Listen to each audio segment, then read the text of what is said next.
Ashley. Just kidding. My name is Ashley Yzaguirre now. Oh, and I'm Alicia Kakakios. And today we're going to be going over identities and intersectionality. Oh, I have the PowerPoint. My bad. Is it working? Did it go through? They're not changing slides. How do I? Oh, there we go.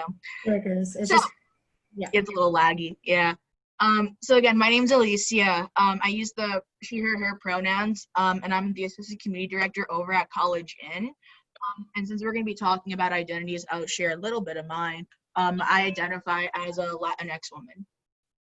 And my name is Ashley Yzaguirre. I also use the she, her series.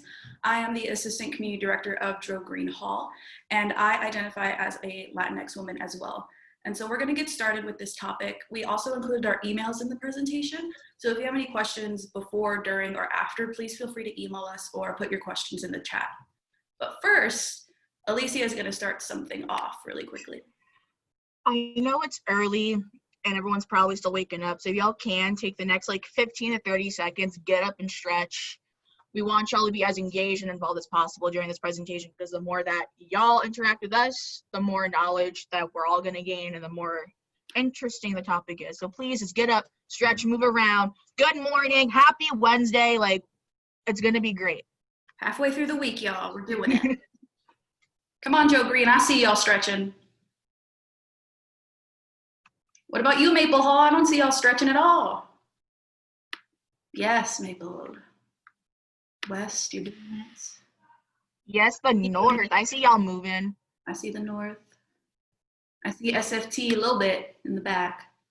Good job, Eric. You're doing great. Best side of Kerr. Let's go, Brooks. Move it. The best side so far of Kerr. All right. Thank you. We are wide awake and ready to go. Let's do this. Cool. All right. I don't like. I just need a double. There we go. Okay. So here are some learning objectives we hope you gain from this presentation. So we hope that you'll be able to identify both targeted and advantaged social groups. We hope you'll be able to identify your own intersecting identities as well as your own personal identities. We hope you'll be able to implement discussion of intersectionality within your residence hall and within your community. And we hope you'll be able to describe the impact intersectionality has on your residents and potentially yourself. So now on page 33 of y'all's RA workbook, there's going to be a space for you to jot down and answer the question of how would you define the term identity. So take about the next 30 seconds to jot something down, and then within like the next minute or so, kind of discuss a little bit within your communities. And then if possible, I would like to hear an answer from at least 1 or 2 communities. And we will be calling on people, so please. If we have volunteers, that'd be great, but we will call on random communities to answer this question. So it can be a definition, whether it's a phrase, it can be one word, that how you would define identity, but take the next few minutes to think about it and discuss.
Is everyone ready by any chance?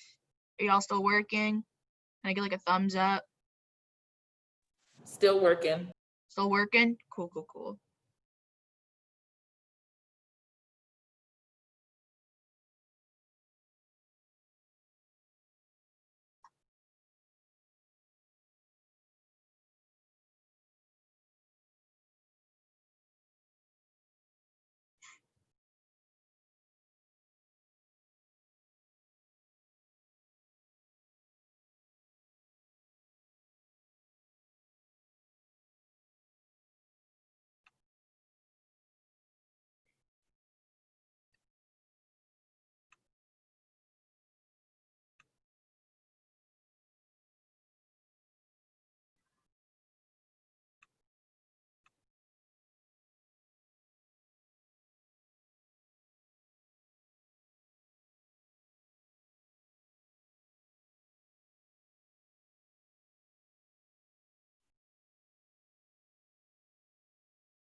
Okay, can I get a community to share something real quick about what y'all discussed? Any community at all? Yeah, we have an RA that I'd like to share. Cool. 1 second, he's coming up.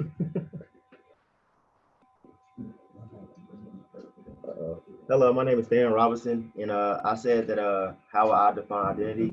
I think it's like how a person wants to be perceived, like by others, / like experiences like that has shaped them like as a person as well. So Awesome, thank you. Can we have one more?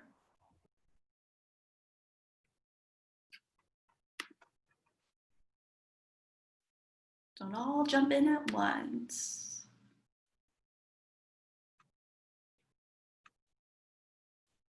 We have somebody at honors. Hold on, they're coming. Okay, Cool. and I think we might have someone at Bruce Oh, potentially. hello. Can you guys see me? Yeah. Yes. Okay, cool. So my name's Julian. I'm here representing Bruce Hall, or representing myself, but I'm from Bruce. So I wrote an identity is something that defines an individual. In a sense, it is a category for which one falls under, usually representing a group of people to which one belongs to. Examples of this would be gender, race, sex, or ethnicity. And that is all. That's a good one. And then did we have one more volunteer? I think. Yes. About Hans art. Awesome. My definition of identity is who you are and what makes you you. And what was your name? Ruby. Thank you. Cool. Awesome. Thank you all so much for participating. When I get ready to do mine, y'all better talk. Just saying it. So there are two different categories to identity. So all your definitions were amazing and they are all unique to yourself and it's great. So there are personal identities and there are social identities. So does anyone know the difference? If you don't, it's perfectly fine, but if you do, also great. If we don't have an answer, we will keep moving forward. Nope, no answer.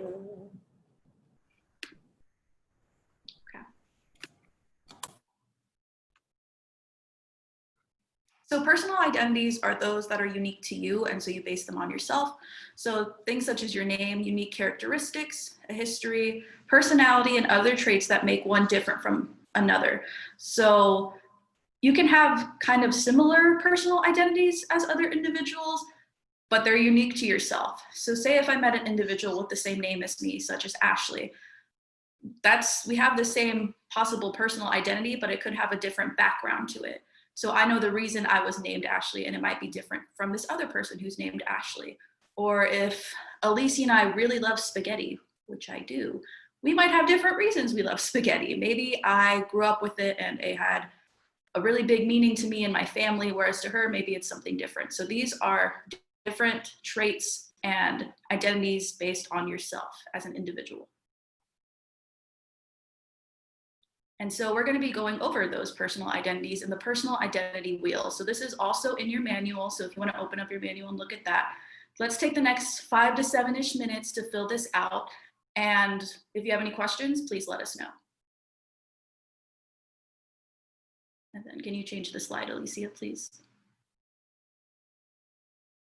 Here's an example of ours if you want to look at this. So there are 2 blank spaces that you can add your own input if you want. So I did like favorite animal and favorite color. So take the next few minutes, fill this out, and discuss with your community maybe your own personal traits that you have and how it can be different from others.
Whenever you and your community are finished, if you guys can give a thumbs up, that would be great. We are going to ask a few people if they feel comfortable to share some of their personal identities. And Josh and Eric or Sarah, if you'd also like to get involved, just let us know.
Awesome. So please continue to work on it if you still need to, but does anyone want to share any of their personal identities? Anyone at all? Okay, we have someone from Bruce, I believe. Someone at honors as well. Okay, so Hansart will go, and then Josh. Let's go, Hillary! And I think we have one at Rollins as well. So let's go Bruce, Hansart, Josh, and then Rollins, and then Quinton's area, and then Joe Green. I love this. We love participation. Okay, so I said my favorite hobbies are eating and Netflix. My interests are llamas and bowling. My favorite food is pizza. I'm the oldest. My personality traits are positive and caring. My personal motto was "Si se puede," so yes, we can. And then my favorite color is black. Awesome. Thank you, Hillary. Okay, Hansart. My name is Yzaguirre, and my interest or my hobby is sewing. Love that. I've always wanted to learn. Thank you. And then Josh, would you like to go? Sure. My name is Josh Gosden. I get to supervise all the housing ambassadors who are hanging out here today. My favorite animal is Hobbes from Calvin and Hobbes. My favorite color is blue. My personal motto is one thing at a time. My personal traits are nerdiness in a nutshell. My birth order is I am the oldest. I've got 2 younger siblings. My favorite food is anything spicy that melts my face off. My interests are nerdy things like Star Trek or Buffy the Vampire Slayer or Star Trek. My favorite hobbies are reading, writing, eating spicy food, watching Star Trek. Awesome. Thank you, Josh. And I think next was Rollins. Hey, how's it going? My name is Austin. My favorite animals are octopus, owl, and dog. My favorite color is yellow. I have a lot of personal mottos. One is discipline equals freedom. And then another one is if the captain of the ship does not know where they are going, then all the winds are blowing in the wrong direction. Awesome. Thank you. And then Joe Green, and then Kerr LOL. Not Kerr LOL. Hi, my name is Abby. I'm only gonna say like 1 or 2, but my personal motto, I absolutely love this, is keep moving forward from Meet the Robinsons. And then some of my hobbies, no, just kidding. Some of my interests include plants, nails. I really like mythology, even though I don't like do much with it, but I really am interested in it, and makeup. So awesome. Thank you, Abby. And then Kerr LOL. Let's go. Hello, everybody. My name is Nicholas McDonald, and my interests are sceneries. My favorite food is barbecue, wings, ribs, anything of that nature. I'm the firstborn, and my motto is hard but fair, sad but true. Sometimes you get the bear, but sometimes the bear gets you. Oh, I love that. Does anyone else want to share? Anyone at all? Okay, let's do West, and let's do Eric next.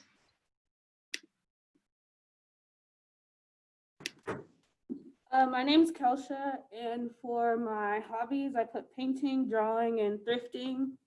And for my interests, I put Black history, art, fashion, and my favorite foods are seafood, pasta, and chicken wings. Thank you. Okay, Eric, let's go. Howdy, y'all. My name is Eric Johnson. I use the he, him, his pronouns, and I have the pleasure of supervising Honors Mozart, SFT, Victory, RHA folks, and NRHH folks. So my favorite food is also pizza. I've been recently binging a lot of YouTube around pizza-related topics. Birth order, I am the youngest. My favorite color is green, ironically enough, Kelly green, the UNT green. And interests are design and I guess design is really the big one right now. But hobbies is very akin to Josh, very geeky things, gaming, that sort of stuff. Awesome, thank you for sharing. So thank all of y'all for sharing. It's very interesting to see how different y'all are, but also some of y'all have the same interests, which is super cool. So we are gonna keep going with our presentation. So now we're going to talk more about social identity. So social identity refers to things such as age, gender, religion, ethnicity, socioeconomic status, sexual orientation, ability, spirituality, etc. So stuff around that type of stuff. On page 35 of your workbook, you have this chart just for your reference. It lists each types of social identity, like the social identity categories, and it gives examples of a few social groups in those categories. Keep in mind that these are not all of the social groups or categories. They're just examples. The bolded ones are what considered the advantaged groups, and the rest are what considered targeted groups. So an advantaged social group or social identity, it's one that holds more privilege than the rest. The targeted social identity in return holds less privilege and is marginalized compared to the advantaged group. So now if y'all turn to page 36 of your workbook, here we go. You're gonna have a blank social identity wheel. This is just an example of one.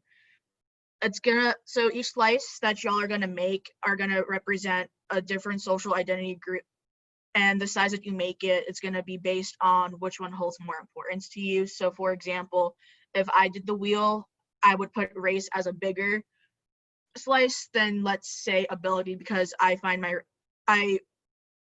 pride myself on my race, if that makes sense. Like I like being Latinx. I don't know if that makes any sense. Can I get a thumbs up and head nod? Cool. So if y'all want, just take the next 7 minutes to fill it out. Again, the size of the slides, which one holds most important to you. And if y'all need, I'll go back. Can I go back to the examples? Again, these examples are in your workbook as well. And if y'all have any questions on what some of the social groups are, please feel free to ask your CD, ask us. That's what we're here. So.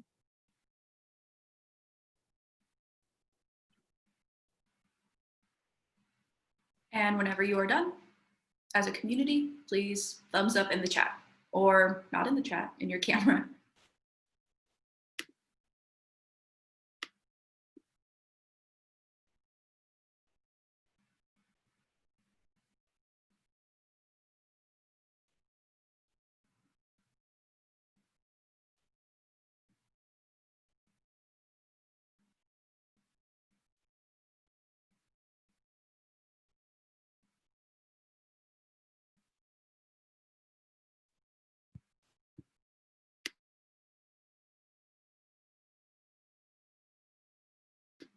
And if you'd like, once again, if you'd like to share why maybe a certain identity is important to you, feel free to share that if you are interested. We are not mandating that you share. But for myself, if I was doing this, I would want to share that probably my gender would be important to me and would be a bigger section, because I am proud to be a woman, and it's something that I advocate for and that I think is super important to me personally. So if you'd like to share anything like that, please let us know. If not, also completely fine.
Hello. So Rollins has a quick question on class. What's the differences between working, poor, middle, and rich upper?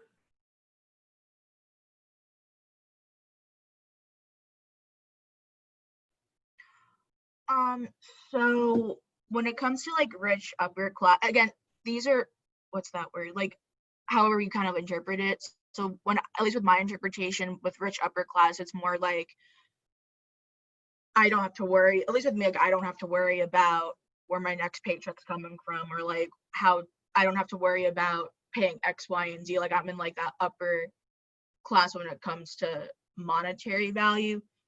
Middle class, you're comfortable. You still might struggle here and there.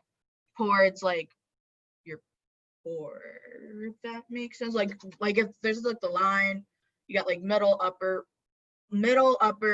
poor. Working class, I would identify as working class and middle class, just for an example, because I work to make sure like I can survive, if that makes sense. I don't know if Ashley has anything to add to that. So it's a little subjective. It's based off how you see each class. So compared to Alicia, I may see upper as different. So if I identify as working class, maybe middle class is a little bit higher up and I identify it differently. So it's based on how you define classes, basically. And so it can be different based on the individual. So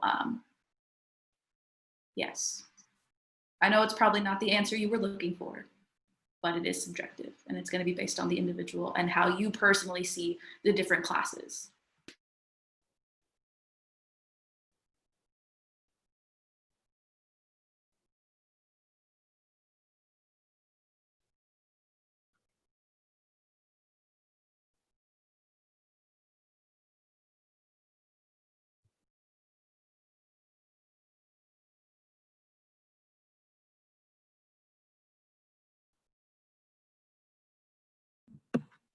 Are y'all waiting for people to share? We would love for anyone to share. Whenever you want to share, just come up to your screen or give a thumbs up and you can share right away. Okay, well, I'm gonna do my top three. So my number one is I'm Black. That's the first thing you see about me. So that's gonna be my number one. That's what I get judged about. That's my number one. And then I'm a woman. I'm a Black woman. So that's when the intersectionality comes in. And then also my religion. I'm a Christian. My dad's a pastor, so I gotta represent. Thank you so much. I'm JT from Rollins, and my top two were race. I love being Black. I love waking up Black. I love Black people, Black culture, all that. So for sure, being Black. And then my second one would be my religion. My grandfather is a pastor, so I love sticking to my Christian morals and values, but also being open-minded and not judging others. Awesome. Thank you so much, Rollins. Anyone else feel comfortable with sharing? If not, perfectly fine. We're going to still give people a few more minutes to work on this. And if you want to share, come to the front. Michaela from Crumley, hi. Hi. My top three were, my top one is ability, because I have a bunch of actually hidden disabilities that not a lot of people know about. And so I like to advocate for like those who don't have hidden ones. And so that's one big thing that I identify as and identify with.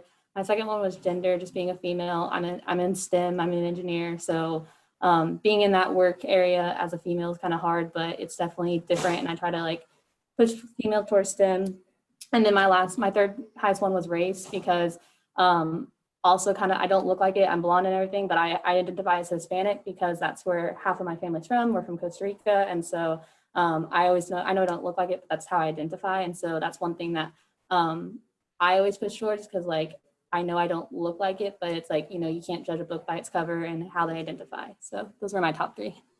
Awesome. And I think we have another from Rollins, and then we have Eric, we have Anel, I hope I'm saying that correctly. And then once again, whoever is interested, just come to the front of the camera or put a thumbs up. So let's go with Rollins first, then Eric. Hi, my name is Ileana. My top one is definitely gender. I'm non-binary and I use both she, her, hers, and he, him, his. And it's just very interesting navigating that and kind of getting people to see me more than just a girl, like my sex assigned at birth. And then my next one would be religion. I'm an atheist, but I'm ethnically Jewish, so I still like celebrate the holidays and I'm very proud to be Jewish, but it's also something to navigate where I personally don't have, I don't have faith. Awesome. Thank you so much. So we're going to do Eric, Anel, the North, Joe Green. I'm sorry, I was like losing it as Joe Green was like focusing in, like just slowly but surely. I don't know if anybody else was distracted by that or not. I'll also just do a couple of my top ones. My top one to me is class. I come from, I guess some people would define it as working class. I define it as poor. And even though I'm in a different state financially, like to most would appear to be that way, my brain always is consistently in that mindset. And I don't think that I'm 35 going on 36 years old this year. And I don't think that's going away for my lifetime. I think it's just ingrained to you like as you grow in that culture. My other one is race. I am a white dude and living in society, and basically all my friends growing up and throughout undergrad and that sort of thing were people of color, and it impacted me greatly. And so I reflect on my whiteness pretty much on a daily basis and how that identity interacts with the world and that sort of thing. And then the last one, last big one that I would say is religion. I identify as a Christian, but sometimes my Christianity comes directly in affront to some of my social beliefs. And so I struggle with like the wrestle between both of those things and how they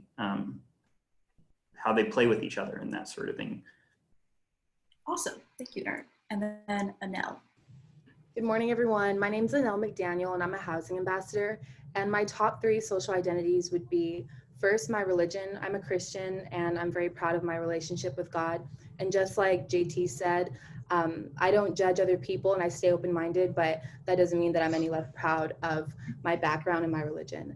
My second would be my race. I'm half Mexican and half Black, and I'm so proud to be both of those. To me, I get the best of both worlds. And so I think that's something that I've always been proud of, and I get stronger in that identity every year that I get older. So that's my second. And my final would be my gender.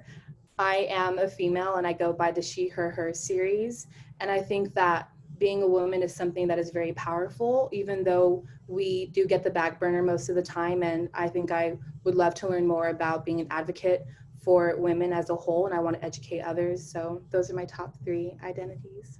Awesome. Thank you, Anel. So we are running a little short on time, so we're still going to go with the North of Yzaguirre and Joe Green. We're going to do Kurt LOL, but do your number 1 for us. Only your number 1, please. And we can also have this discussion in hall with your communities. If you feel more comfortable with that, we would love that. So let's go with the North, and then Joe Green, and then Kurt. So do your top 1. Hi, my name is Jordan, and for my top 1, I did gender. I go by the she series, and I just feel as though like so many of the impactful things that have happened to me and the people I love in my life are kind of centered around gender and like our place in society as women and how society reacts with women, from like an abuse and like an assault standpoint and stuff like that. So that's why gender is really important to me. Yeah. Awesome. And then Joe Green. Hi, good morning, everybody. My name is Zachary Lane. I'm at Joe Green Hall, and just to sum it up real quick, I am a cisgender biracial gay male. So that's a lot in and of itself right there, but speaking most highly, my sexual orientation does kind of dictate where I do feel safe in certain spaces, and I know that we're working on that. It's gotten a lot better on this campus, but the inclusivity of the campus can always be improved, and I think we're taking the right steps toward building a more safe space for residents, especially amongst the upper housing and RAs. So, yeah. XOXO. Thank you, Zachary. And then Kurt, LOL. Hi, I'm Josue Ayala. I'm at Kurt A. And I guess I would just say that my top social identity category would be, would be like Latinx. You know, both my parents are Mexican American, but I was born in the US, so it's kind of like somewhere in the middle.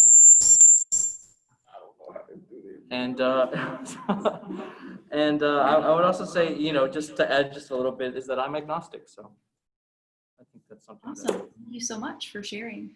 Thank you. So we did get, I think it was Rollins, I want to say. Yes, Rollins Hall from Victory.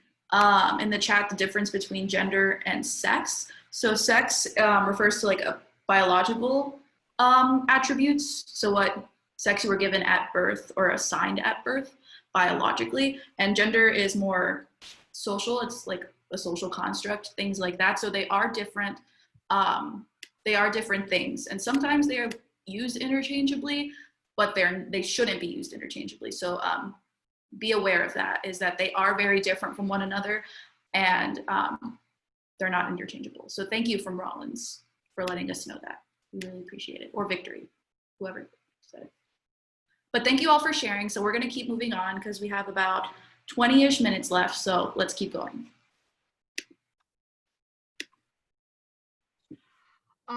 If y'all want to take the next 30 seconds with your wheels to indicate which social identities you have are considered target versus advantage, just write it down, and then y'all have a whole time later today to discuss more further and more in-depth conversations around this, because we still have to talk about intersectionality. So just take the next 30 seconds to jot something down on your wheel, and then we'll continue.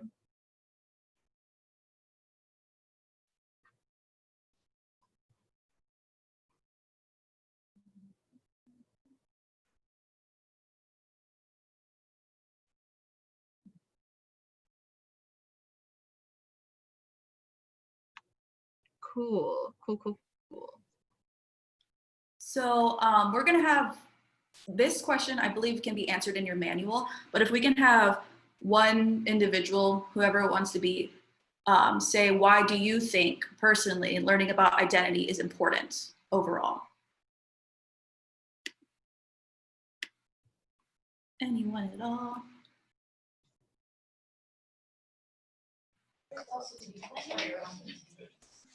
Okay, we have Zachary from Joe Green. Or whoever from Joe Green can answer this. So learning about identities is important because, like we've discussed, nobody comes from the same walk of life. You don't know what that person's been through, what they're thinking, and how they identify themselves to feel comfortable in their own spaces.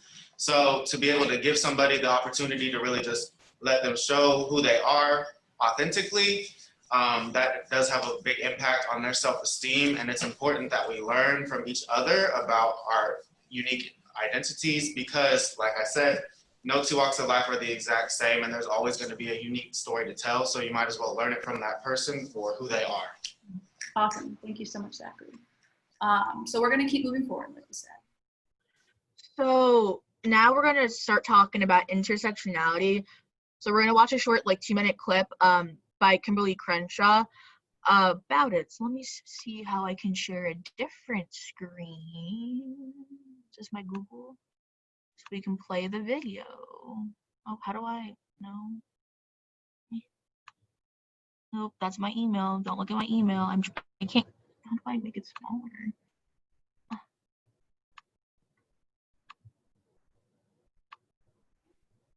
Can y'all see that? Yes, it's shown up good. Please let us know if you can hear it as well. We're not hearing the music. Yeah, there's no audio. You can't hear the audio? No, the audio is not coming through. No, but it has captions.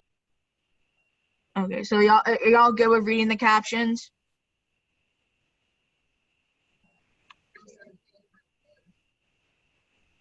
Is it playing through your computer? You have to share you have to share your audio as well before you share your screen in order for it to work. So if you can go to view options, you should be able to go to view options underneath the little green thing. Like right here? Oh, no. You see it says you are viewing Alicia Kakakios' screen. I have to do it, or does? Yeah, you have to do it, Alicia. Oh. Oh. But y'all are so smart. Okay. Let's try that. Obstacles that often are not understood within conventional ways of thinking about anti-racism or feminism. Start over? Yeah. Sorry, y'all. It's my bad. You're good. Thank you, Russ.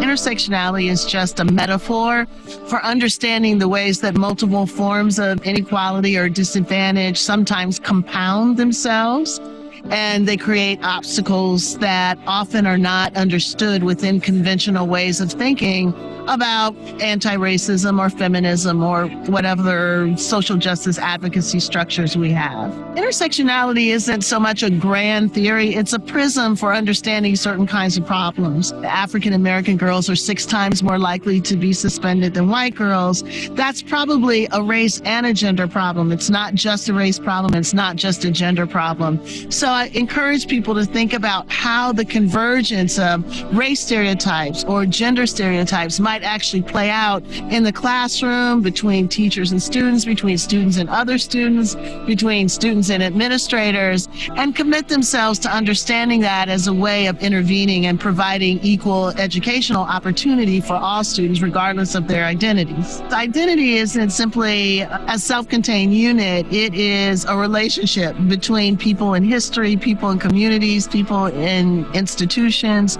So schools do a good job when they understand that and when they commit themselves to curricular development, to opportunities in the school for all students to understand the histories that have brought us to this particular moment. You can't change outcomes without understanding how they've come about. So independent schools can take the lead on that to be responsive to their student populations and to the communities out of which the students come.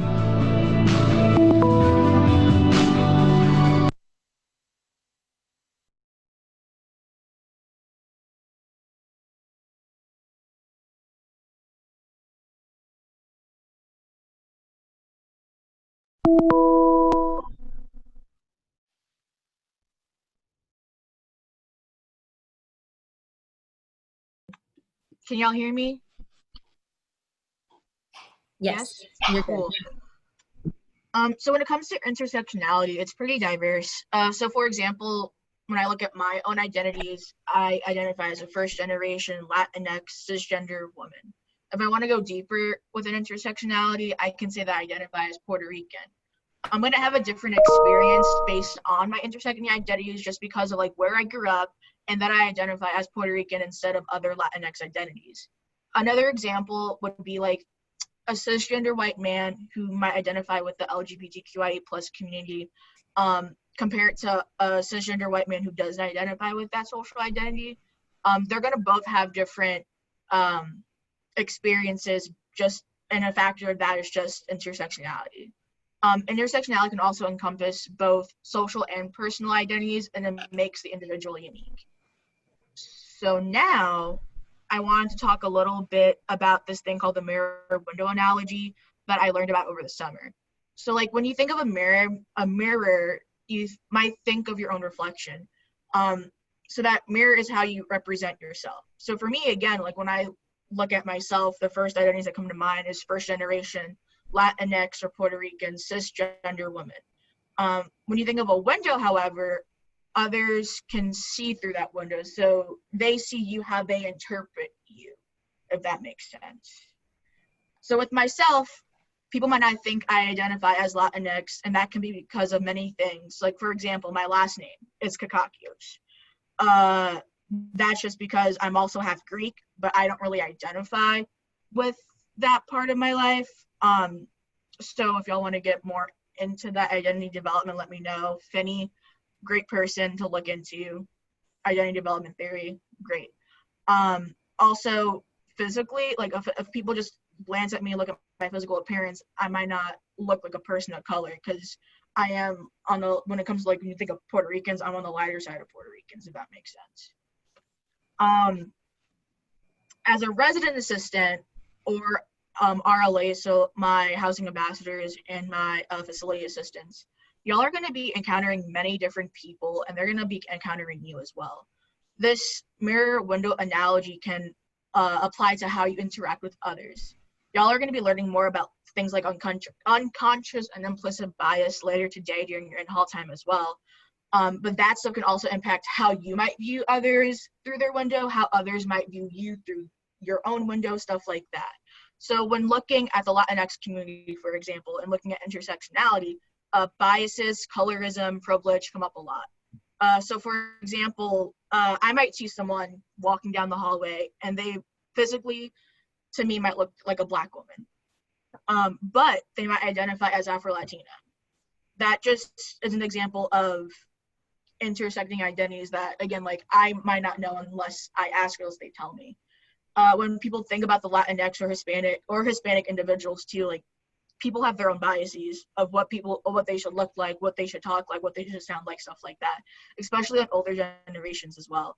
I think I'm just ranting right now about this because it's something I'm passionate about, but it's just when thinking of the different communities and different things like that, like how you look at through people's windows, how you represent, like the whole mirror window analogy thing, like just keep it in the back of your mind. Keep your unconscious and implicit biases in the back of your mind as well, especially when interacting with your students, interacting with your residents.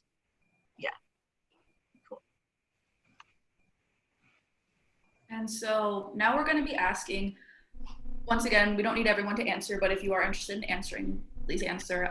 In what ways can you utilize what you learned today and what you've learned so far, because you are going to be learning more with Tiffany and later on in the week.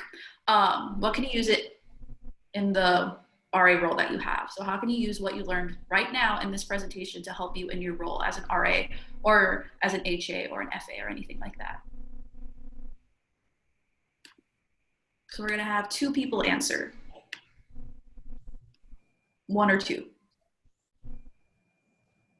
anyone interested? Joe Green, sir. I think Joe Green, yeah. Let's go Joe Green. Okay, so I think that by learning all of this and taking it into our RA role, we're able to teach people and really like open their eyes to how their differences play into how they act and what they think. And so I think it's important to point things out, especially in like conflicts. And, you know, especially being at a freshman hall, a lot of people aren't used to, you know, things like pronouns and just seeing a lot of different people depending on where they're from and the diversity. And so I think it's important for us to understand this type of stuff so we're able to carry it over and so everyone feels included and comfortable in the place that they live. Awesome. Thank you, Maddie. So we have okay, we have Hunter, I think they said, yes. And then Tell Me Something Good and Caitlin Ingram. So well, those will be it, but if you want to continue this conversation while you're in hall, please go ahead and do so. We would love that. So let's do Hansart really quickly. Good morning, my name is Kendrian. One thing I would say is staying open-minded and being open to learn about, you know, your residents and your staff members, because we're not gonna know everything, but staying open-minded and like being open to learn will help us in the long run. Awesome, thank you so much. So we're gonna do the I think it's an HA? Mm-hmm. Okay, yes. Yeah, hi, my name is Caitlin, I'm an HA. I think learning about identity is really important to the HA role because a lot of what we do, like in the office and all that kind of stuff, it goes towards, I guess, directing the student to where they best need to be and where they can flourish. So from, I guess, choosing the best, you know, residence hall that they would feel most comfortable, you know, getting them in gender inclusive housing. A saying that we have in the housing office is that even though we may have like similar paths, on the outside, once we get to learn people's identity, they come through a funnel and they're just like an individual person. So I think that's why identity is really important, at least with our role. Awesome. Thank you so much. So that will be it for now. But if you want to talk about it later, please let me know. Tell me something good to everyone said, since we are the first face of the university, this is from an HA, and interact with potential students, we help students feel comfortable with the university. Something we pride ourselves on is having gender inclusive housing and evaluating each student's needs on a case-by-case basis. Awesome. Thank you so much for sharing. So these are some examples that I came up with. Is knowing this information, you are able to educate others on what identities are and what intersectionality is. So I didn't know about identities and intersectionality until I came to graduate school. When I was an undergrad, we briefly discussed it in RLT, but we didn't go into depth. And so knowing this information, hopefully I can educate others on the importance of identities, the differences in identities, and how intersectionality can play a role in anyone's life, whether you are an RA or an HA or an FA. It also can be intentional and it can be impactful. So knowing the differences about different cultures. So say you want to have a Christmas program, but also keeping in mind, not everyone celebrates Christmas. Not everyone's going to be into that. So you might think of something different. Or for me, I was really influenced by my parents growing up. And so I didn't really know things on my own. I wasn't really an individual until I went to college and until I went to graduate school. So thinking, well, I get this same shampoo my mom gets because she taught me that that was the best shampoo ever. And then learning in college, maybe the shampoo for curly hair isn't good for someone with straight hair. And I had to learn that about myself. I had to learn about my culture and being a Hispanic woman and how that affects me as a woman who identifies as Hispanic in higher education. And hopefully I can impact others within this same culture and show them that like it is possible as a Hispanic woman to go to graduate school, to get a job, to make an impact in the world. And so you knowing identities and intersectionality can make that impact and can make that difference if you are intentional in educating, in promoting different identities, whether it's Black History Month, making a board, Hispanic Heritage Month, Indigenous people awareness, LGBTQIA awareness, anything at all. If you promote and educate, it is going to make a difference in your RLT role, and it will show others that they are welcome on our campus. And Tiffany is going to go further into being inclusive as a community in the next presentation that's coming up. So sadly, we're out of time. I'm happy we made time. So if y'all have any questions, please feel free to reach out to Ashley or I, or even your CDACD team within your communities, because they're gonna know stuff that we don't as well. Yeah, y'all have any questions now? Yes, if you have any questions, please let us know. But also remember, we are all still learning. We are all still getting educated ourselves. And so continue with that. Continue being interested and motivated. And look forward to Tiffany's presentation because I bet it's going to be amazing. Righty. Well, good morning, everyone. Hope that your day's off to a good start. My name is Tiffany Bromfield. I use the she series and pronouns, and today I'll be discussing what it means to create an inclusive community here at the University of North Texas. I want to start off by saying this is my first virtual presentation, so I cannot see any of you, but you all can see me. So try to give me good energy. There's about 3 different slides where I will ask for some participation. And in that regard, you can just unmute yourselves and start to speak because I can't necessarily recognize you from the floor in that regard. So let me move on to the next slide. So today we're going to be going over a couple of things. I'm going to tell you guys about me. I'm going to do an icebreaker. The previous presentation touched on intersectionality, so I'm just going to kind of rehash it a little bit and talk about it in that regard. I'm going to discuss community building, equity versus equality, something that I kind of worked with another colleague to create the 7 I's of community building. Then I'll discuss what I call the big 3. We'll talk a little bit about the mean green county, which is basically UNT. I'll touch on Boyer's principles, the possible obstacles that you may encounter in the role, and then I will give my personal challenge to you all. So who am I? I am a doctoral student here at the University of North Texas studying educational psychology. I use the she series and pronouns.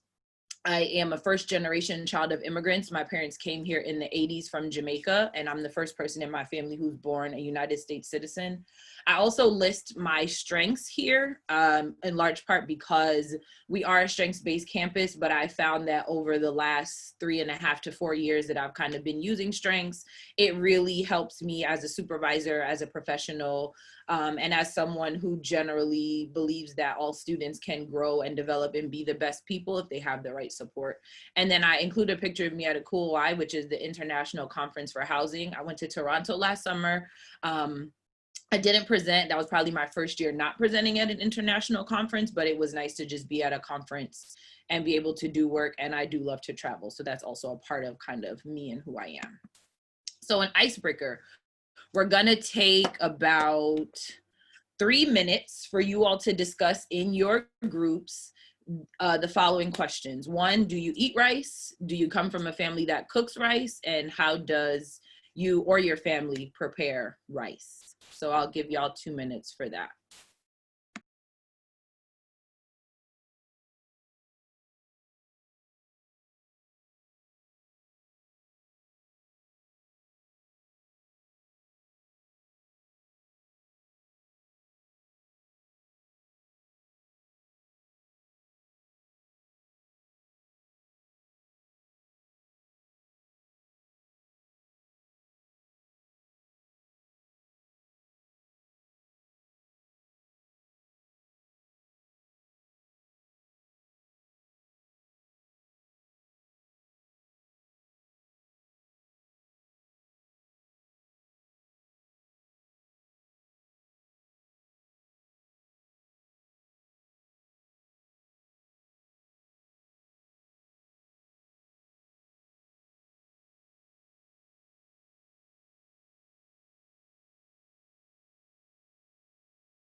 All right, so that pretty much is the end of time.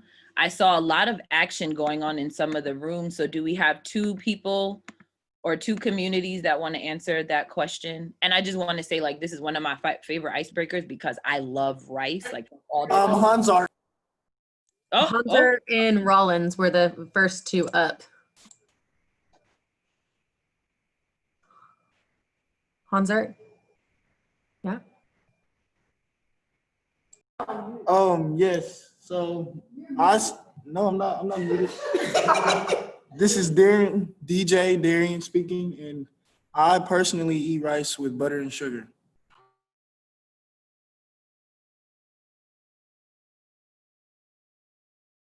Rollins? Sorry, y'all, I got crunk because I eat my rice with butter and sugar. That's how you're supposed to do it. I'm telling you. Wes posted in the chat. Hey, I'm Tracy from West. So I come from an Asian family, so we eat rice breakfast, lunch, and dinner. So I feel you, Tiffany. And some of our other RAs, like they eat rice with sugar. So it's really good. So one of the reasons why this is like one of my favorite icebreakers to discuss is because one, people just generally love to talk about food, but folks don't realize that depending on how you were raised and the family you were raised in, what you think rice looks like or how you eat rice is very differently. I am from the Caribbean. My parents are from Jamaica, so we eat all kinds of rice, but I have friends who are Haitian that eat black rice, and I have friends who are Latinx that eat Spanish rice. So there's a lot of like love language just around rice in general. And I enjoy this icebreaker because it gives everyone kind of the opportunity to see a lot of the like similarities they have in just diet and things that they eat, but then the differences in how it is prepared, which moves me to my next point. So the previous presentation with Ashley and Alicia talked a little bit about intersectionality, so I'm not really gonna get too much into it, but it's one of the things that I think when we talk about building an inclusive community is important, because intersectionality in itself plays a minor part in what we consider the major system of higher education. We have students who come to our campus from very different backgrounds, having very different life experiences. Some of them are still in the process of figuring out their identity and what that means on many levels, but the things that are most important to them and how they identify essentially will shape their experience here at UNT, particularly in the residence halls, because you have students who are in the first year hall that may have never left home. Some of them may have never had to share a room before. Some of them have never had a room in general. So that kind of influences how they go about engaging here on our campus, not just with the roommates, but with the wingmates, with the staff. And things like that. And one of the things I want to point out specifically in intersectionality on our campus is there are a demographic of student we have who are coming from the foster system, or they are coming from being adopted. So there's parts of their intersectionality and their identity they don't even know, not for any reason other than they just have never been exposed to having some of those discussions. So part of the kind of in the role and the job of an RA is once you get to know your residents, you start to learn about them, and being able to really be mindful of, you know, any bias that you may have or any biases that they may have. And it's a great opportunity for all of us to kind of work together to build that experience.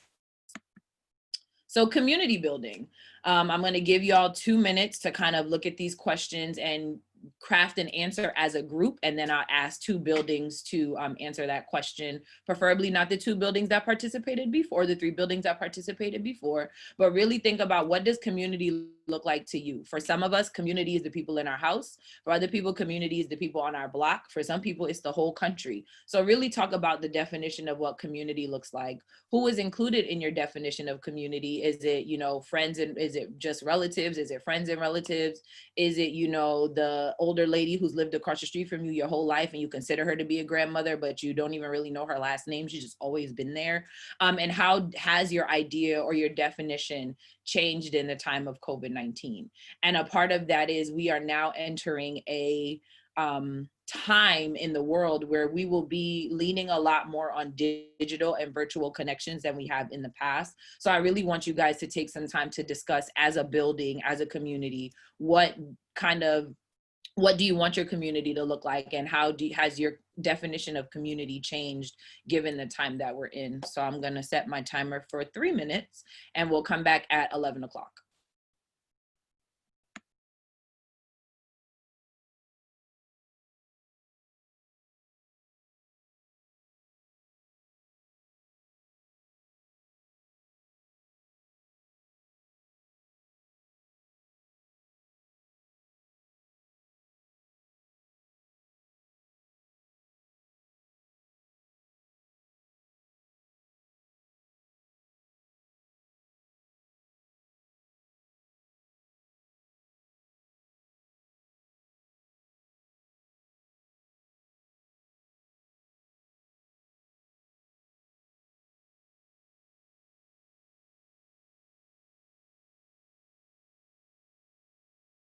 Roughly about 2 minutes, a minute and a half.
All right, who would like to go?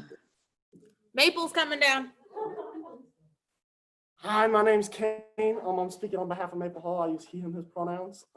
So we said, what does community look like? Community can really be anything, whether it's physical or otherwise, you know, like with a group of people coming together. It could be Maple Hall, our building. It could be the neighborhood. It could be certain organizations that you're involved in on campus. And so that kind of even bleeds into the second question with who is included in your definition of community. It can really be anybody, whether they live close to you, whether y'all have something in common, people who help each other out in times of stress and disaster or whatever. It's really just a way for people to come together. So.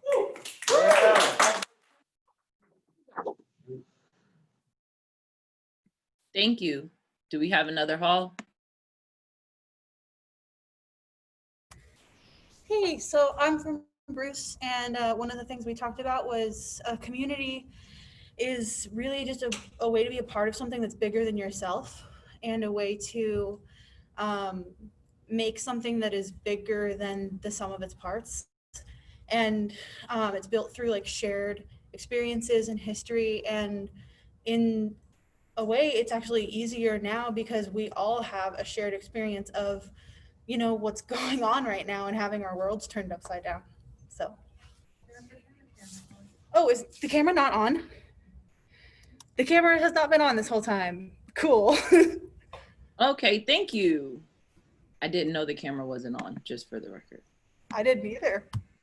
So one of my favorite things to discuss whenever we talk about inclusion and diversity and any topics around equity is this idea of equity versus equality. We have a lot of people just generally in society who are misinformed about what these things mean. And I love this graphic because I always and I'm one of those people who, I'm not a subject matter expert when it comes to accessibility, but I always try to be mindful of things as an able-bodied person, you know, who can see and hear and doesn't have any complications with that. But I try to look for graphics that are always all-encompassing, because I know a lot of you have seen the one where it's like the 3 boxes and there's a fence, but folks forget about, like, even in that has its own share of a little bit of discrimination, because all of those people are able-bodied, right? They can stand. But I want to discuss this specifically because with this particular graphic, the equality was basically everybody got a bike that's the same size, but the equity gave everyone a bike that was necessary for them. And I want to specifically discuss this because now, in a time where we're on a campus where, you know, masks are going to be required and washing hands are going to be required and that kind of thing, we have to be mindful about how accessible those things are for some folks, particularly with wearing masks, because if a person is hard of hearing or just cannot hear, wearing a mask kind of removes their ability to communicate with you, because if they, if they are dependent upon specifically reading your lips, wearing a mask makes it hard to communicate. So being able to be mindful of those things, or even something like washing your hands. Most of our campus, all of the doors have doorknobs. So if a person for some reason has any kind of complication with opening a door or twisting a knob, how are they going to get to the bathroom to wash their hands? So it is like having those conversations, but trying to, as a just person, a student on this campus and a student leader, being mindful of those things, because as the semester goes on, typically we would do like our more traditional programming where people would meet in groups and stuff like that. But a lot of our buildings don't have elevators. So what does that mean for when you want to have a program or you want to host something? How are students who might necessarily be 100% able-bodied be able to attend those programs or do those things? So equity is really about giving the students what they individually need, and equality is about giving all students the same thing. I think in higher education as a whole, as a field, can do a lot better with having more equality over equity, specifically when we talk about meeting students where they are.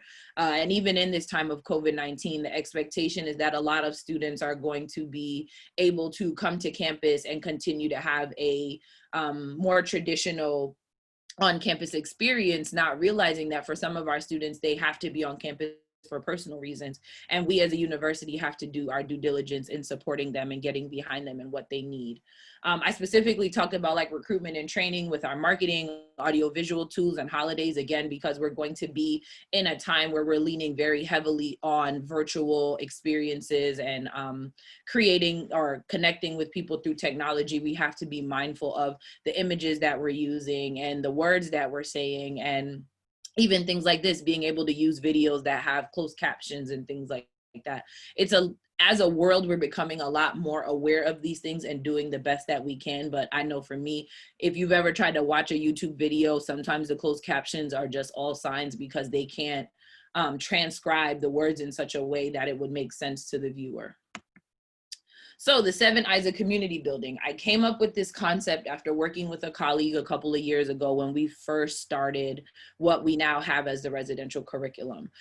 So the 7 Eyes include a couple of things, and I'm just going to briefly go over all of them individually. And if y'all have any questions or want to chat with me about it, feel free to send me a personal message or anything like that. But introduction, what does your introduction look like for folks? We are a campus where we have a number of people who may or may not want to identify their gender right away, but you as a person, if you are comfortable with identifying your pronouns, it makes it a lot easier for you to not be misgendered, and it will open the door for folks who, one, if they don't know about pronouns, that's an opportunity for education. But if they do know about pronouns, kind of walking them through what it may look like. Because some folks, and I have friends who, when I met them, they went by different pronouns than they do now, and I accept it. And even when I make a mistake, and again, I'm not the subject matter expert in this, I just correct myself and keep moving.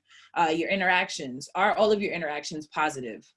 As someone in an RA role, every single interaction you have with every single resident is not always going to be positive, because part of your job is holding students accountable for when they are found to be kind of in violation of what we consider to be our student code of conduct or our residence hall code of conduct. But are your interactions educational? And I think that's really the more important part as an RA or as someone who works and considers themselves a student leader is important.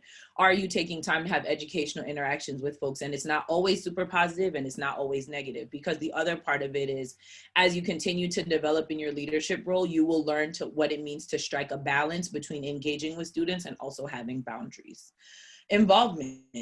Many of you are involved on other things on our campus: orientation leaders, Student Government Association, Black Student Union, the Public Health Association, and all those kinds of things. So yes, your involvement is very, very important. How are you using these things that you're already involved in to connect with your residents and get your residents involved as well? One of the things that I find important in your college experience is that when you come to your college experience is that you get involved. Some people come here and they only get involved in things that are for their major. Some people come here and they only get involved in things that are social. And both of those are fine. But where do you strike that balance in your involvement and just saying, hey, okay, you know, I'm a senator for SGA, and I know I have this resident who kind of mentioned that maybe they want to be involved, so maybe I'll invite them to a meeting or chat with them about it, because the other part of this is y'all have to have intentional conversations with your residents anyway. So how are you using that intentional time to, you know, talk to your residents and get them involved? Influence. Every single one of you has some sphere of influence on anywhere between 20 to 40 people on your wing. And depending on the building you live in, you have some sphere of influence for 400 people to up to 950 people.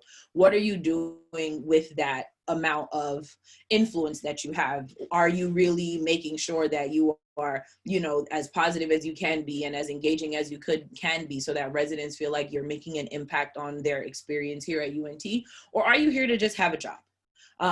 And that is sometimes the case for a lot of people. And those are sometimes questions that you have to ask yourself, because part of the thing that, as a community director who supervises student staff, I know when my students are withdrawn and don't want to be here anymore. It's obvious. It's not something we're going to lie about. It's something that I think for us as, you know, supervisors and supervisees, we need to be able to have that conversation and rapport and, you know, have the comfortability in saying, hey, I notice you're not doing your job as well as you should be. How am I going to give you this feedback, and how can we move forward in this? And for some people, for them, it's like, you know what, this job is not for me and I got to go.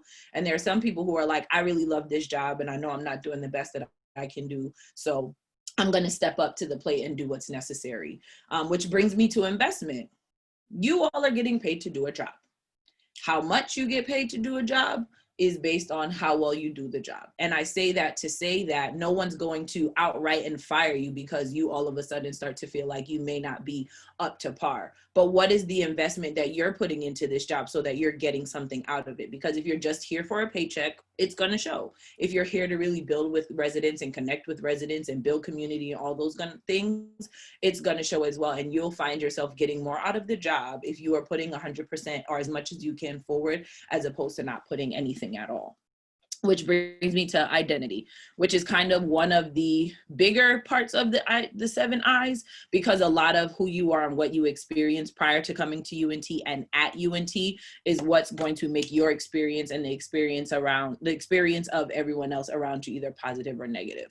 And I said previously, there are a lot of students who are coming to UNT, haven't really kind of done the identity development work or just haven't had the opportunity. I remember a couple of years ago, when I first started here, we had a CD who was adopted. So anytime we did any kind of conversations around like identity or name games or things like that, for that person, I personally felt that they were unsure of how to like handle the situation because there was just a lot of information that they did not know and it wasn't any fault to them. So keeping that in mind when we have conversations around diversity, inclusion, and identity and stuff like that. Some students are super open and want to talk about it because they know those things, and other students may not want to talk about it because they just don't know and it makes them feel uncomfortable. Which brings me to my final point. Inclusion. Make sure that when you are having these conversations with folks, you are, treading in such a way that you're being open and honest, but challenging students by choice so they don't feel like they're necessarily forced to be engaged. But you as the student leader, as a student staff member, is not putting them in a situation to make them feel like they want to be closed off from it because you may be offending them or they are uncomfortable in some way. And even if you do encounter those situations, you can go to the resident afterwards or go to the student leader at the side and say, hey, I noticed you weren't as engaged. Is there anything I can do to assist you? Because sometimes that's really all it takes. They just may not feel comfortable. And at that time, they don't know how to process through it. So it may be something that a conversation needs to happen afterward.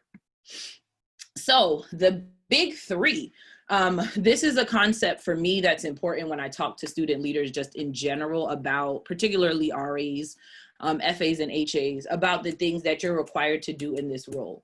You are a student first. That is you as a person, the things you have to take care of yourself. You manage your health and wellness, whatever that means. For some people, it's getting up at 6 a.m. and going to the gym every day. For others, that's eating sushi for lunch every day. It's up to you, whatever you decide, but your health and wellness is your priority, and that's important to you, your development. You are a student first, you are a person first. Your job is only coming second to your education, but when you start to have those times where you may not feel like you're up to par or you're really struggling with something, go to your supervisor and communicate those things, because we can't help you if we don't know. Time management is important in this role between on-calls, programming, just basically being present in the building. We live in a fishbowl. You've heard it 1,000 times. Your time management and how you report to the things that you're required to do is important. Safety, again, you're on call. You have a building that you all live in. The facility care is on the list of things that you have to do. Walking past a piece of paper that you've seen on the floor for 4 days in a row, like nobody's gonna pick it up. I'm not saying you're garbage collectors, but if everybody picks up one piece of trash, we won't have any trash on the ground. It's very simple.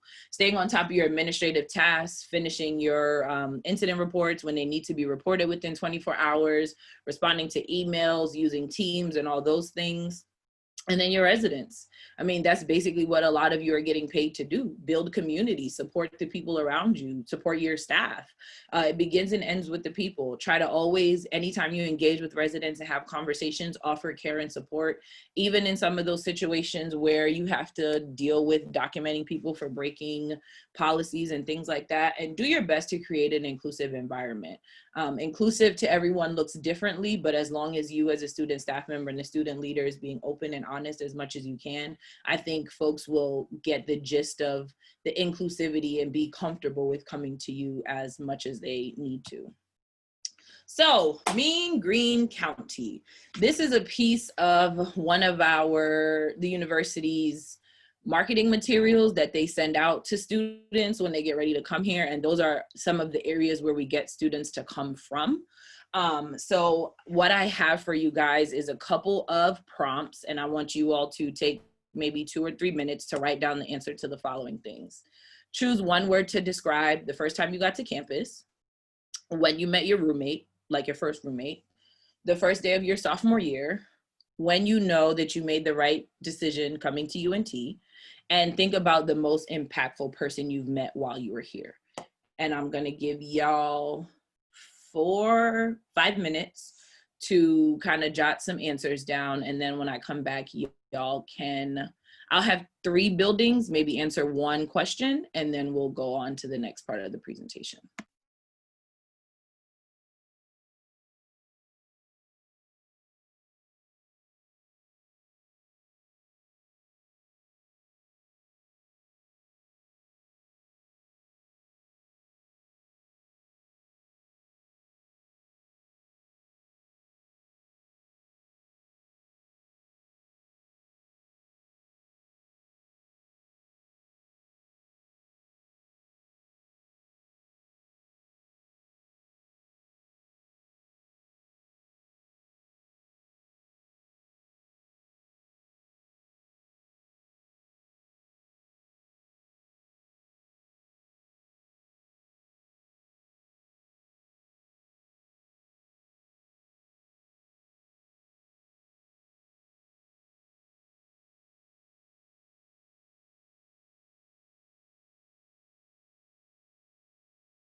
All right, I'm gonna give you guys about 1 more minute because I wanna make sure we can get out of here in time for lunch.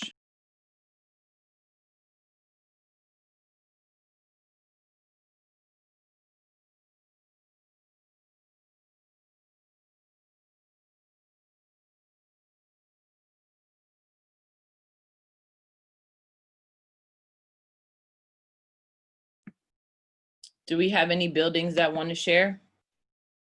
You can answer any of the questions, by the way.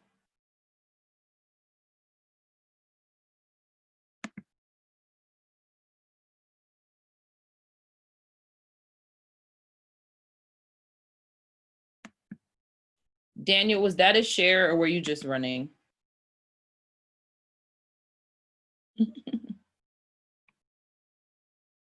It looks like Hansart wants to share from the chat. Okay. That was a share for us too. Sorry. Okay. SFT wants to share too. Bad. SFT, take it away. So the one word that I chose whenever I got to campus was nervous, because I chose to come to UNT like in August and I had never even toured UNT. I just came here because I did not want to go to the college I had originally picked out, and I was just very nervous. trying to come here last minute. Okay. Hansart. Yes, we're ready. Ruby's gonna go first. Hi. You said we can answer one of the questions or all of them? Yeah, one. With one? Yes. Okay, so, okay. I think the most impactful person I have met when I was at UNT would have to be Miss Tiffany Bromfield, who is actually doing this right now. She has quickly become a mentor for me, especially because I was a transfer from Ohio. So she's really done more for me than I speak on to her. So she has to be one of the most impactful people I've met while I was here. Don't cry, sis. We love you. Wait. Okay, so wait, can I go too, Tiffany? This is Nikia. Sure. Y'all can't see us, I don't think. But I'm gonna answer the most important impactful person I've met at UNT. So I talked about my mentor, that she actually was my instructor, my counseling courses when I was an undergrad, and she just helped me to really find my passion for counseling and helping people and all about diversity and inclusion. Like, she really just expanded my knowledge. And also, it's my impactful person is Tiffany as well, because Tiffany, when I was an RA, Tiffany just really, she was always 100% with me, just kept it 100% real with me. And she helped me through some things. And like, of course, now I'm her GA, so you know we have come full circle. But Tiffany, you're amazing. I just want to let you know. Bye. I just want y'all to know this was not planned and it's not funny, and I have water in my eyes. Rollins, y'all can go. All right, I'm JT from Rollins. I just want to share when did you know that you made the right decision to come to UNT? And my one word would be God, because I'm a very religious person, and everything that I wanted, everything that I prayed for, everything that I worked so hard for and manifested just all came true my freshman year. And that's when I really knew, like, this was the place that God really meant for me to go, especially because UNT wasn't my first choice of school, but it definitely was the place that God knew I was supposed to be at in this period of my life. So that's all I would say. I think Joe Green wants to share. Is that why they're zooming in? Okay.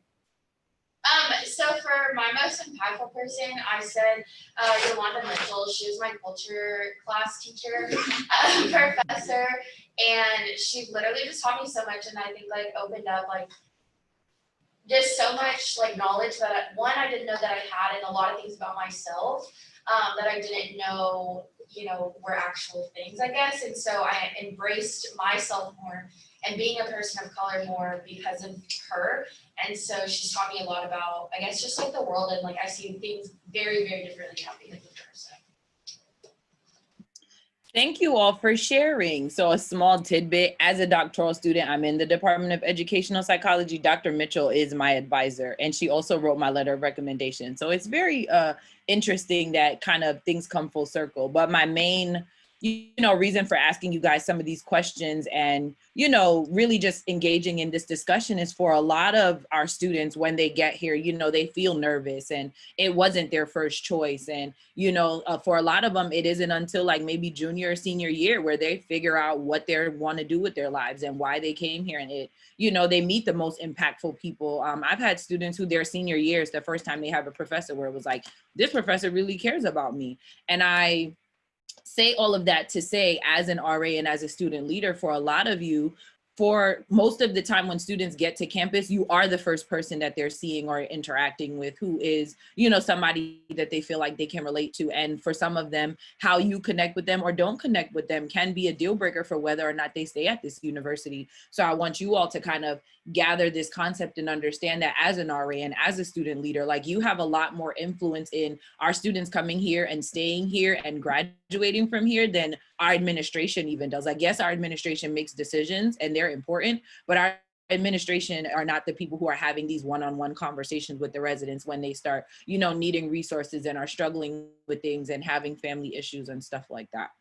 So my next slide is just a brief kind of overview of this concept, Boyer's principles. So this man, Robert Boyer, did a bunch of research and basically said these are the things that, a community has where people feel welcome and included. So it's educationally purposeful, it's open, it's just, it's disciplined, it's caring, and it's celebrative.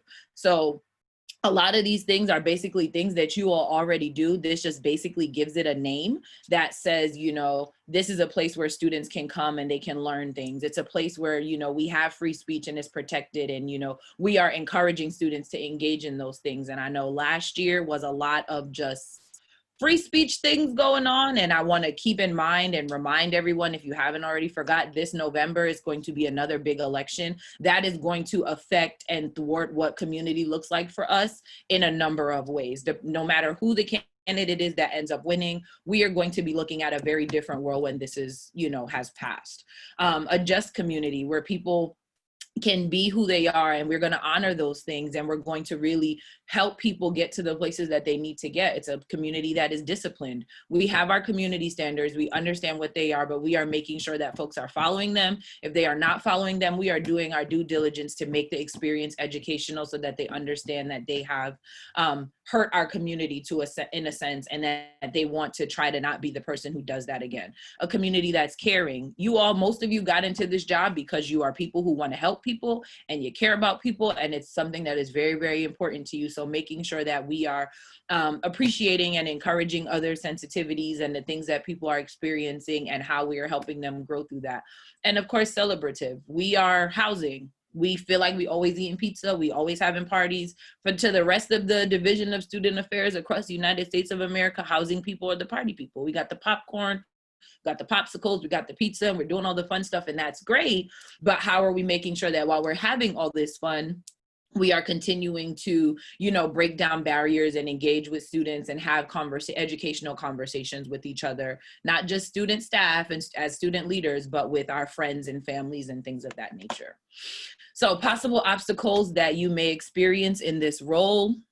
And I always try to talk about this stuff because I think we spend a lot of time focusing on the more happy and flowery things like, yes, it's going to be fun, we're going to help everybody, it's going to be a great year, everybody's going to be safe, and then life happens.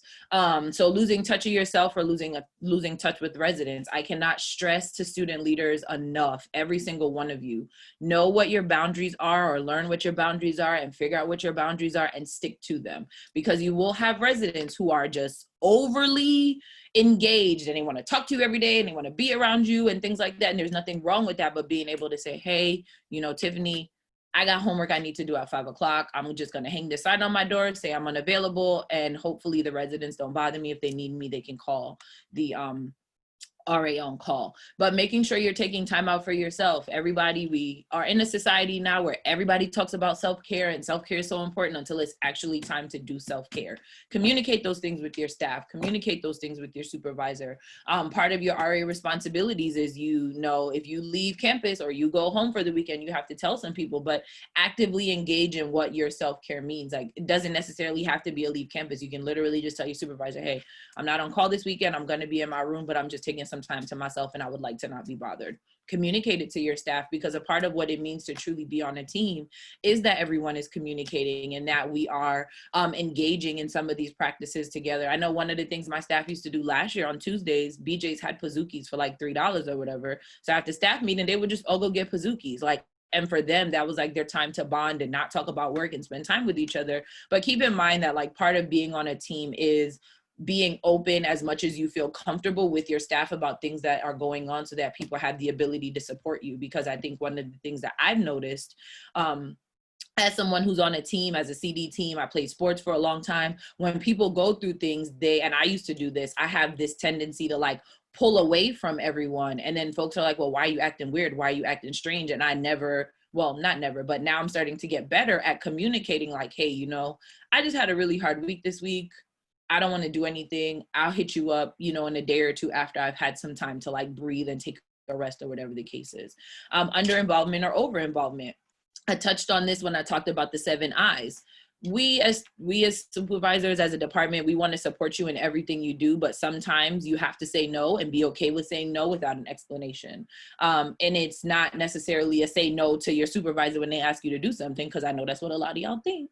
But being able to say, okay, I know my friend is having this party on Thursday, but I also know I had this paper. Do I plan to do the paper on Tuesday so I can go to the party on Thursday, or do I say no to the paper on Tuesday and then go to the party on Thursday? So really try to like have your boundaries, but understand that saying no does not ever really need explanation. And then under involvement. If you're not going to be involved in anything on campus, that is totally fine too, but you cannot be involved in anything and not get your job done either. And granted, there are some times where mental health things come into play, but again, communicate those things, because for some of us, and I will say this, and I'm just going to open up, when COVID first happened, I went through like a 3-week depression where I did not want to do anything. I did not want to talk to anybody, and I still had to come to work. And understand that, like, part of this is folks, you communicating those things with people so people know. It took way after the fact for me to just go to my supervisor and be like, hey, I'm really not feeling it. And my supervisor was like, take the time that you need. And I took the time that I needed. So really trying to like communicate when you're going through things. Another obstacle is facilities and community spaces. For some of our buildings, we have lots of space for residents to gather and for staff to gather and do things. And for some buildings, we have absolutely none. So keep in mind and finding that balance on what that looks like, particularly now in the time of COVID, because we're not going to tell students, that they can't use spaces, but we do have to monitor how they are engaging with those spaces. So what does that look like for you in your role? Personal, and I put life matters. Things happen all the time. It's not, that doesn't make you any different or, you know, any more challenging of a staff member to handle than anyone else. But you have to communicate those things with your supervisor. And it's happened, you know, I had a staff member once who had a family thing that happened and they had to leave to go to Austin and were gone for like 2 weeks. And they told me, and when they told the staff said, okay, we'll rally around, we'll figure out what we need to do, we'll cover on calls, we'll swap and stuff like that. So part of being on a team, again, is really being able to engage in those conversations and talk to people, because what I think people in general, and I know I've been guilty of this, don't believe that folks care enough to be able to support you. And that's not the case, not in this department. For the most part, not on our staffs, not, you know, just in general, like somebody will help you or somebody will try to figure out how to help you. And then mental health, we're just in a time now where everything is just everywhere and there's really no end in sight. So making sure you're doing what you need to do to protect your mental health, if that means you doing teleconferences with the doctor, or for a large part of this quarantine time, I was doing Zoom calls with my family every Sunday for like an hour, and I would literally be crying when I hung up the phone just because I miss them so much. And again, my family is not here. Everybody's in New York. I'm here by myself with my partner, and being able to just see my family on Zoom, like I didn't realize how much I missed them until I really couldn't see them. So like that was important to me for my mental health to engage in those things. And then also life changes, you know, parents divorce and people lose jobs, and this is just a very, very trying time now for everyone. So don't feel like you can't go to your supervisor or your supervisor's supervisor. I mean, if you want to go to Gina, you have the option, but really like communicate with people and get the community around you to be supportive to you so that you can feel supported in this role. Because another thing is, for me, happy people do good work. That's like one of my biggest mottos, and anyone who's worked for me will tell you, like, I do my best that I can to make sure that my staff is at least have what they need to be able to do their job. But happy people do good work. And if you feel like you are unhappy in this role or unhappy with your responsibilities, then you definitely should talk to someone, because you're not going to be able to be your full self when you come to work or when you talk to your residents and deal with things if you're just not feeling it. And we all have those days.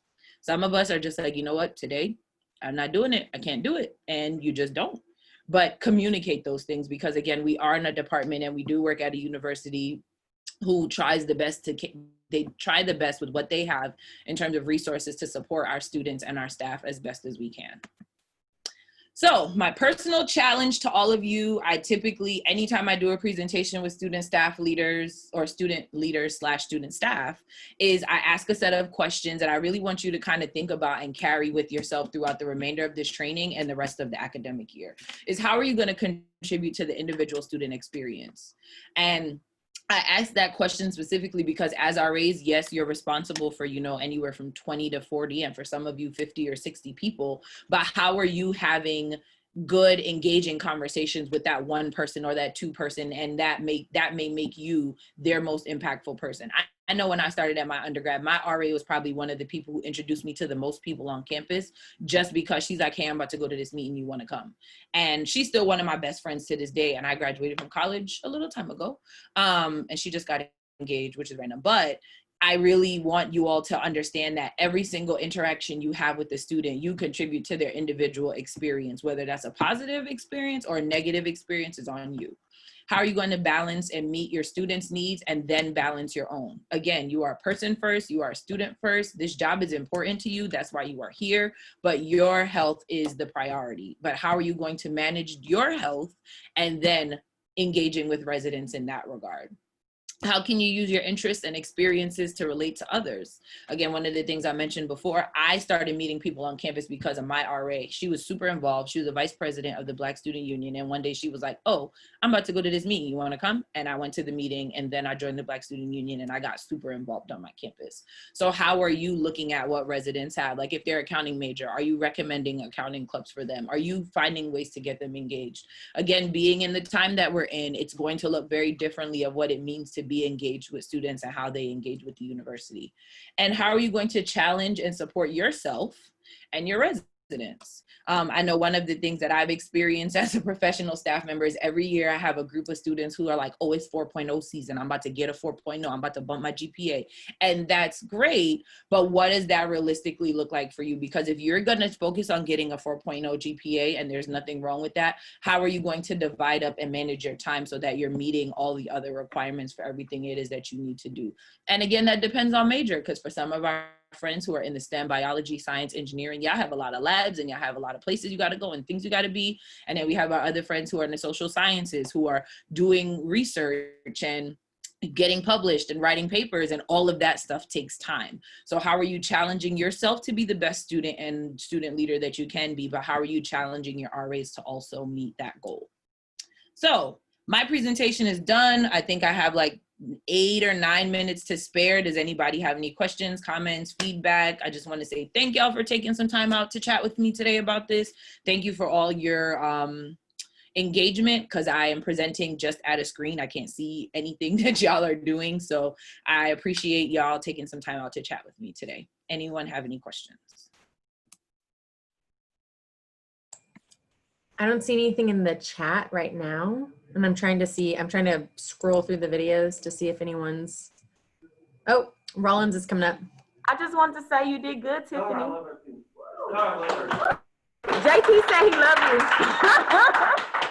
you. Yay. Thank y'all. All right, well then I guess we're good to go. Y'all got a few minutes before y'all lunch waves start. Make sure you're on time, following your lines and wearing your mask, and wash your hands.